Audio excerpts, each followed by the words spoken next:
You know, people always talk about love, communication, and shared goals in marriage, but there's one thing they often forget. You're talking about the ability to spar, right? Like intellectually challenge each other? Exactly. It's underrated. If your partner doesn't offer their thoughts, you're running on half your brain power.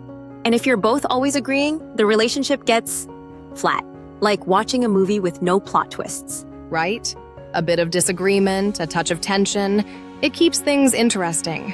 Totally. But it's gotta be the right kind of tension. You want someone who's different enough to be intriguing, but still speaks your language. And someone brave enough to say what they actually think. That's where the magic is. So basically, you want a partner who's a co-author, not just a cheerleader. Beautifully said. And that means having tough conversations, too. Like, real honesty. Even if it's uncomfortable. I mean, truth can sting, but it builds trust. Exactly. When I tell my partner she looks good, she knows I mean it. Because I don't just say it to keep the peace.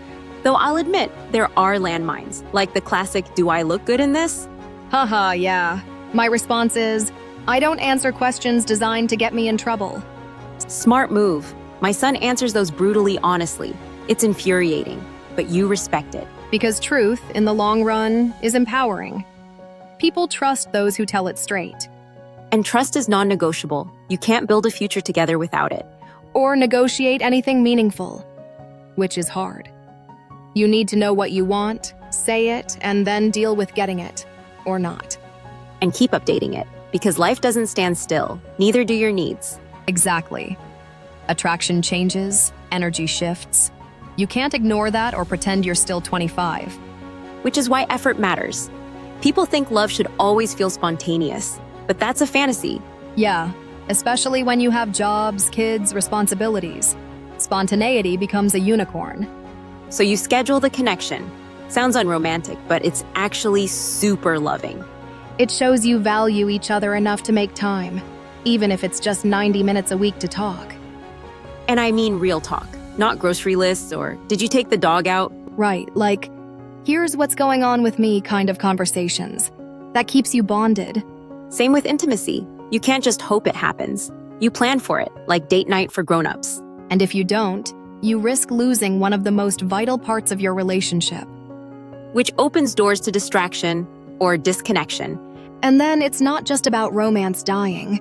It's about the whole thing drifting apart.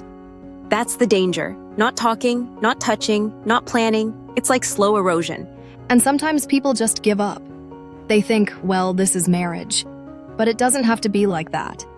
No, it takes guts to fight for connection, even if that means some discomfort. Especially around deeply personal stuff. People are scared to share what they really want. Because they think it might rock the boat, but maybe the boat needs a little rocking to stay afloat. Yes, it's not about smooth sailing all the time. It's about staying in the boat together, steering through it. So what's the key to a happy marriage most people forget? Courage.